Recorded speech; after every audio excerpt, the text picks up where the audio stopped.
డబ్ల్యూఎంసీ గారికి వరంగల్ తహసీల్దార్ శ్రీకాంత్ గారు 10 థీముల మీద మనం కార్యక్రమాలు నిర్వహించుకోవడానికి రాష్ట్ర ప్రభుత్వం ఆదేశాలు ఇవ్వడం జరిగింది. దాంట్లో భాగంగా మనం ఇప్పటి వరకు మరి శానిటేషన్ అంటే పరిశుభ్రత, పరిసరాలు పరిశుభ్రత అనేది ట్రాఫిక్ ఛాలెంజ్, ఫైన్స్ ఇలాంటి ఏం కట్టించకుండా ఓన్లీ అంటే మనము ట్రాఫిక్ అవేర్నెస్ కోసము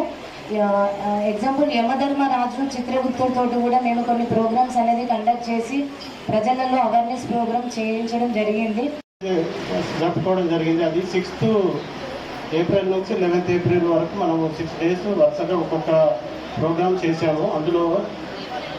ఫ్యామిలీ అనేది మనం ఆలోచిస్తే అందరూ హెల్మెట్ ధరిస్తారు, ట్రాఫిక్ రూల్స్ ఫాలో చేస్తారు. అండ్ అందరూ కూడా ఇంట్లో నుంచి బయటికి వెళ్ళేటప్పుడు ఎంత స్మైల్ ఇస్తూ వెళ్తామో అంతే హ్యాపీ. భాగంగా తూర్పు నియోజకవర్గంలో ఏర్పాటు చేసినటువంటి ఈ కార్యక్రమానికి అధ్యక్షత వహిస్తున్నటువంటి వారి కుటుంబ సభ్యుల ఆరోగ్య భద్రత రీత్యా నౌషీన్ ఫాతిమా గారు, ఆ తర్వాత Sabina Sultana, Naushin Fatima, Chittala Ramya, CM relief fund ప్రజాపాలన ప్రగతి ప్రణాళిక అనేటువంటి కార్యక్రమంలో భాగంగా ఈరోజు నియోజకవర్గ స్థాయిలో మీటింగ్ ఏర్పాటు చేసి మరి ఆ కార్యక్రమాలు ఏవైతే ఒక 5 వారాల నుంచి తీసుకుంటా ఉన్నామో ఆ 5 అంశాల మీద కూడా ప్రజలకు అవగాహన కల్పించాలనేటువంటి ఒక లక్ష్యంతో నియోజకవర్గ